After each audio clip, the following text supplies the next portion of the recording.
하나님의 말씀은 야고보서 3장 6절에서 12절까지의 말씀입니다.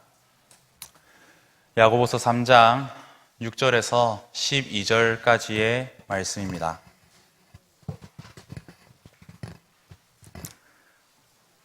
야고보서 3장 6절에서 12절까지의 말씀 찾으신 줄로 알고 함께 합독하겠습니다. 혀는 곧 불이요 불의의 세계라. 혀는 우리 지체 중에서 온몸을 더럽히고 삶의 수레바퀴를 불사르나니 그 사르는 것이 지옥불에서 나느니라. 여러 종류의 짐승과 새와 벌레와 바다의 생물은 다 사람이 길들일 수 있고 길들여 왔거니와 혀는 능히 길들일 사람이 없나니 쉬지 아니하는 악이요 죽이는 독이 가득한 것이라. 이것으로 우리가 주 아버지를 찬송하고 또 이것으로 하나님의 형상대로 지음을 받은 사람을 저주하나니 한 입에서 찬송과 저주가 나오는도다. 내 형제들아, 이것이 마땅하지 아니하니라. 샘이 한 구멍으로 어찌 단물과 쓴물을 내겠느냐. 내 형제들아, 어찌 무화과 나무가 감람 열매를, 포도나무가 무화과를 맺겠느냐. 이와 같이 짠물이 단물을 내지 못하느니라. 아멘. 여러분, 실제로 있었던 한 이야기를 제가 들려드릴게요. 여러분, 저는 대구에 와 있지만 저의 고향은 부산입니다. 부산에는 동래구라는 곳이 있고 동래구에는 안락동이라는 곳이 있고요.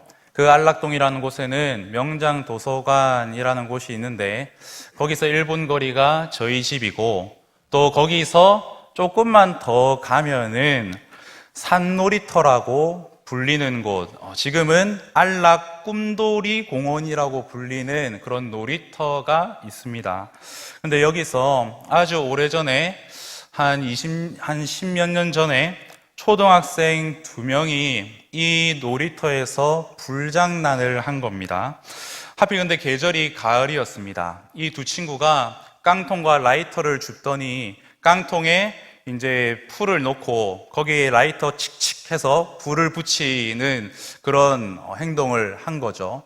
근데 가을 바람이 불자 그 불똥이 평 튀더니 놀이터 앞에는 굉장히 넓은 저희 교회 본당 한 절반 사이즈 되는 잔디밭이 있는데 거기 불똥이 튀더니 삽시간에 큰 불이 거세게 일어나기 시작한 겁니다. 지나가던 행인들, 동네 주민들이 전부 나와서 놀이터 모래란 모래는 다 퍼다가 나르고 물을 집에서부터 퍼와서 불을 끄기 시작합니다. 이제 신고를 받고 소방차 2대와 경찰차 4대가 출동하더니 사람들이 끄고 있는 그 현장에 도착해서 함께 불을 진압하기 시작합니다. 여러분, 꽤 오랜 시간의 사투 끝에 불은 꺼졌습니다. 여러분, 그런데 그 잔디밭은 모두 전소되었습니다. 혹시 사진 한번 보여주실 수 있으실까요? 사진이 좀 정확하진 않은데 이거는 어제 찍은 사진입니다. 그런데 중요한 건 과거를 이제 회상해 보는 거죠. 상황을 조금 더 자세히 말씀드리면 저 지금 차들이 다니는 저곳에 소방대원들과 경찰대원들이 이제 물호스를 들고 저 잔디를 향하여서 막 쏘고 있고 저 위에 놀이터인데 저 위에서 사람들이 미친 듯이 모래랑 물을 막 퍼다가 붓고 있는 겁니다. 그래서 겨우 진압된 거죠. 하지만 잔디는 모두 전소되었다는 것. 여러분, 이쯤 되면 이 사건을 일으켰던 초등학생 2명이 누군지 궁금하시지 않습니까? 여러분, 이제 그 진상을 제가 밝혀드리겠습니다. 그 2명 중에 한 명은 놀랍게도 제 친구였고요. 나머지 한 친구는 기대하던 대로 접니다. 예. 저 면적이 지금 저희 본당 한 절반 정도 되는데 그 잔디밭을 제 친구랑 함께 손잡고 불태워버렸습니다. 여러분, 제가 그때 불을 낸 이후에 불이 얼마나 무서운지를 처음 알았습니다. 저는 이 잔디밭이 다 탄 이후에 그 잔디밭이 조금 빠르게 회복될 줄 알았거든요. 여러분, 그런데 한 번 불탄 곳은 쉽게 회복이 되지 않더라고요. 무려 제가 군대 갈 때쯤 되어서야 그 자리에 풀이 이제 나기 시작하는 겁니다. 얼마나 치명적이든지 저는 빨리 회복되기를 바랬는데 마치 저의 죄가 끊임없이 남아있는 것처럼, 그래서 참 마음이 힘들었던 그런 기억이 있습니다. 여러분, 참 불이라는 것은 위험천만합니다. 여러분, 그런데 그 위험천만한 불을 사람이라는 존재는 늘 입안에 가득 품고 살아가고 있다는 것 여러분 아십니까? 오늘 본문 6절에 보시면 야고보 사도가 혀는 곧 불이다, 심지어 지옥불이다 라고까지 말하고 있습니다. 그만큼 불과 혀는 공통점이 있다는 거죠. 작지만 파괴력은 굉장합니다. 광범위하게 피해를 입힙니다. 통제도 쉽지 않지요. 여러분, 그래서 오늘 본문 7절과 8절에서 야고보는 말하기를 사람이라는 존재는 아무리 사나운 동물이라 할지라도 길들여 왔지만 단 하나 혀만큼은 길들일 만한 사육사가 존재하지 못했다라고 이야기합니다. 그만큼 혀는 위험천만하다라는 거죠. 여러분, 한국 속담 중에도 새치어가 사람을 잡는다라는 그런 속담이 있지요. 내가 내뱉은, 작은 혀에서 내뱉은 그 말 한마디가 사람을 해치고 죽이고 큰 화를 불러올 수 있다는 거. 여러분, 그런데 사람들은 오늘도 아무렇지 않게 이 위험천만한 혀, 길들여지지 않은 이 혀로 무분별한 언어 생활을 하면서 살아가고 있다는 게 큰 문제인 것 같습니다. 그런데 더 큰 문제는 그리스도인들의 언어 생활도 별반 다르지 않다라는 겁니다. 야고보 사도는 오늘 그리스도인들이 그 언어 생활이 현실에서 실제로 어떠한지를 자신이 목회 중인 예루살렘 교회의 성도들의 모습을 통해 우리에게 낱낱이 보여주는데요. 그 내용이 오늘 본문 9절에서 10절까지의 말씀입니다. 9절과 10절을 요약하면 이런 말씀입니다. 한 입으로 하나님을 찬송하는데 근데 그 입으로 사람을 저주한다라는 말입니다. 여러분, 이 말은 단지 성도가 좋은 말을 해야 되는데 나쁜 말 했다 해서 잘못되었다 정도를 이야기하고 있는 게 아닙니다. 여러분, 이 말은 누가 그 말을 들으시는가의 문제입니다. 여러분, 제가 질문 하나 드릴게요. 여러분, 평소에 기도하시죠? 여러분, 왜 기도하십니까? 우리의 기도를 누가 들으십니까? 하나님이 들으시기 때문이죠. 여러분, 그러면 우리가 곡조 있는 기도인 찬송을 부릅니다. 왜 부릅니까? 하나님이 들으시고 영광 받으시기 때문이죠. 여러분, 그런데 우리가 일상생활에서 사람들을 향하여서 내뱉는 무시하는 말, 조롱하는 말, 모욕하는 말은 하나님 안 들으실까요? 여러분, 찬양과 기도할 때는 하나님이 주의 깊게 들으시고, 근데 사람들을 향하여서 내가 내뱉는 그 말은 하나님이 자체적으로 귀를 닫아 주십니까? 그렇지 않습니다. 하나님 다 듣고 계십니다.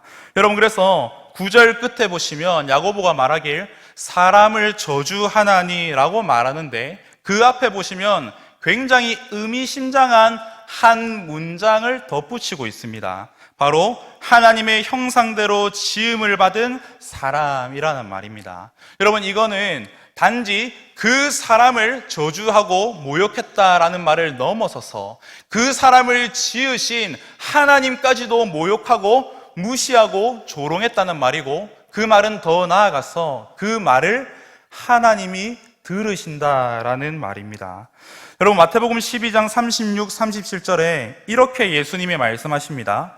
내가 너희에게 이르노니 사람이 무슨 무익한 말을 하든지 심판날에 이에 대하여 신문을 받으리니 내 말로 의롭다함을 받고 내 말로 정죄함을 받으리라. 여러분, 우리의 기도와 찬양을 들으시는 하나님이시라면 우리가 일상 속에서 내뱉는 그 모든 말들도 하나님이 다 듣고 계시다라는 거죠. 그런데 아무런 죄의식 없이 무분별한 언어를 하나님 앞에서 여전히 사용하고 있다. 여러분, 야고보는 그것이 잘못된 것입니다. 마땅하지 않습니다. 옳지 않은 일입니다라고 오늘 이야기하고 있습니다. 사랑하는 성도 여러분, 하나님께서 우리가 모인 교회와 여러분이 속한 가정과 또 여러분이 속한 직장과 여러분이 만나는 모든 사람들과의 관계 속에서 여러분들이 내뱉는 그 모든 말들을 하나님이 다 듣고 계신다라고 한번 생각해 보십시오. 여러분, 함부로 말할 수 있겠습니까? 여러분, 지금 야고보는 상황을 그려주면서 이 문제가 얼마나 심각한 문제인지, 그러나 사람들이 얼마나 자연스럽게 죄를 짓고 살아가는지를 보여줍니다. 그리고 이어서 왜 그렇게 그리스도인들의 언어 생활도 별반 다르지 않는지 진단까지도 내려주는데요. 그게 오늘 본문 11절과 12절입니다. 요약하면 이런 말씀입니다. 한 샘의 근원에서 짠물과 단물이 나올 수 없다. 그런데 한 샘에 무엇이 들어있는지에 따라서 짠물이 들어있으면 짠물이 나올 것이요, 단물이 들어있으면 단물이 나올 것이다. 그와 마찬가지로 사람의 마음에 무엇이 가득 담겨져 있는지에 따라서 선으로 가득하면 선한 말을 낼 것이요, 악으로 가득하면 악한 말을 낼 것이다 라는 말입니다. 여러분, 예수님도 이와 동일한 말씀을 누가복음 6장 45절에 이렇게 말씀하십니다. 선한 사람은 마음에 쌓은 선에서 선을 내고 악한 자는 그 쌓은 악에서 악을 내나니 이는 마음에 가득한 것을 입으로 말함이니라.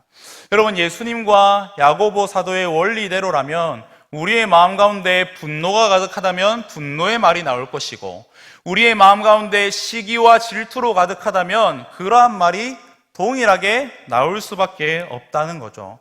여러분, 왜 지금 야고보가 끊임없이 우리의 마음에 무엇이 담겨 있는지를 계속해서 지적하고 있을까요?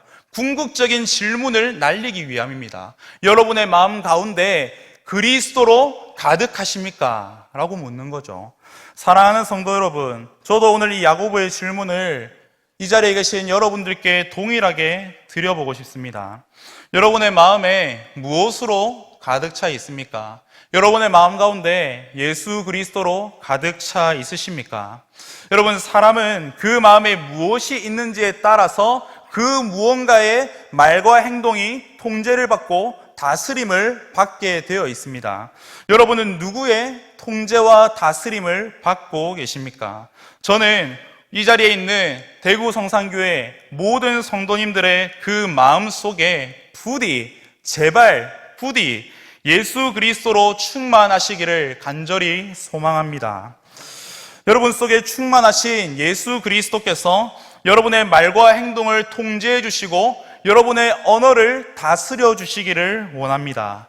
그리스도의 영이신 성령께서 불로써 여러분의 마음 가운데 임재하셔서 여러분의 마음에 담겨진 추악한 본성과 죄악된 그 모든 것들을 불태워 주시고 여러분이 가진 그 불처럼 날뛰는 혀를 재련하여 주셔서 그리스도처럼 거룩한 말과 생명을 살리는 그런 언어를 사용하게 해주시기를 간절히 축복합니다. 여러분, 말씀을 맺겠습니다. 여러분, 언어에는 온도가 있습니다. 여러분, 따뜻한 언어를 구사하면 듣는 사람은 따뜻하게 받아들입니다. 차가운 말을 내뱉으면 차갑게 받아들이겠죠. 피부로 와닿는 것도 있겠지만 인간은 언어를 들을 때 마음으로 가장 많이 와닿게 됩니다. 여러분, 그래서 말하는 사람은 말을 할 때 어떠한 온도로 말을 할지를 분명하게 설정하고 이야기해야 됩니다. 그런 의미에서 제가 여러분께 퀴즈를 하나 내려고 합니다. 오늘 설교의 제목이기도 한데요. 설교의 제목이 이랬습니다. 잘 들어보십시오. 그리스도인의 언어는 몇 도입니까? 여러분, 그리스도인의 언어는 몇 도여야 하겠습니까? 사람의 언어인 36.5도? 아니면 물을 끓이는 100도? 여러분, 정답은 바로 그리스도입니다. 그리스도. 와, 장난 아니지 않습니까?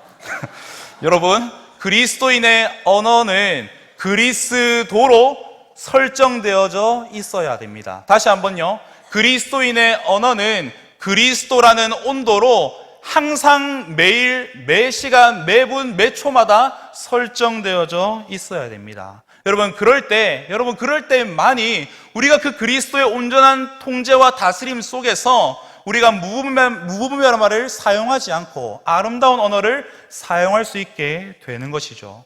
여러분, 제가 오늘 왜 이렇게 언어에 대해서 이야기를 할까요? 내일이 명절이기 때문입니다.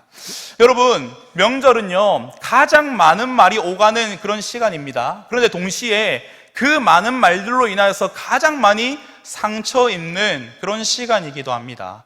가정 속에서 가장 환대받아야 될 그 시간에 어찌 보면 정말로 상처만 남는 불편한 명절의 현실, 왜 그럴까요?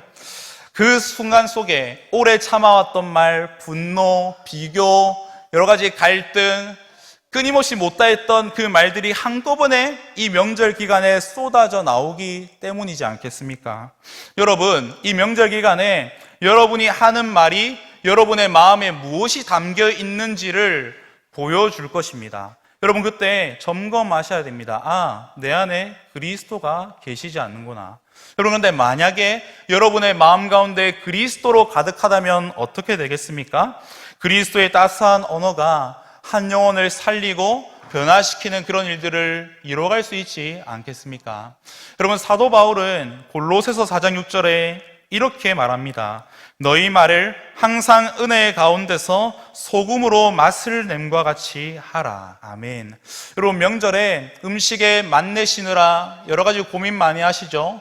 여러분, 이번 명절에는 음식의 맛에는 조금 덜 하시고 이번엔 여러분이 사용해야 될 이 언어에 맛을 내도록 조금 더 노력해 보시면 어떨까라고 제가 권면드려 보고 싶습니다. 여러분이 말하는 그 언어로 인하여서 한 사람이 위로받고 힘을 얻고 살아날 수 있다면 여러분, 그거 더 놀라운 일 아니겠습니까? 부디 여러분이 그렇게 쓰임받을 수 있기를 바랍니다. 여러분, 잠언 15장 23절에도 이런 말씀이 있어요. 사람은 그 입의 대답으로 말미암아 기쁨을 얻나니 때에 맞는 말이 얼마나 아름다운고. 여러분, 명절 기간 동안 여러 가지 상황이 주어지겠죠. 사람들과 만나는 그런 모든 때마다 여러분의 대답이 정말 맛깔나는 대답이 되고 또 정말 한 사람의 마음과 삶을 변화시킬 수 있다면 여러분, 남능장사 아니겠습니까? 저는 여러분들이 그런 따뜻한 대화의 주역으로 쓰임받고 다음 주에 돌아올 수 있기를 바랍니다. 여러분, 그런 의미에서 저도 지금 이쯤에 이제 때에 맞는 말을 여러분께 들려드리고 싶습니다. 여러분, 딱 한 번만 말씀드릴 테니 잘 들으십시오. 설교 끝. 찬양하겠습니다.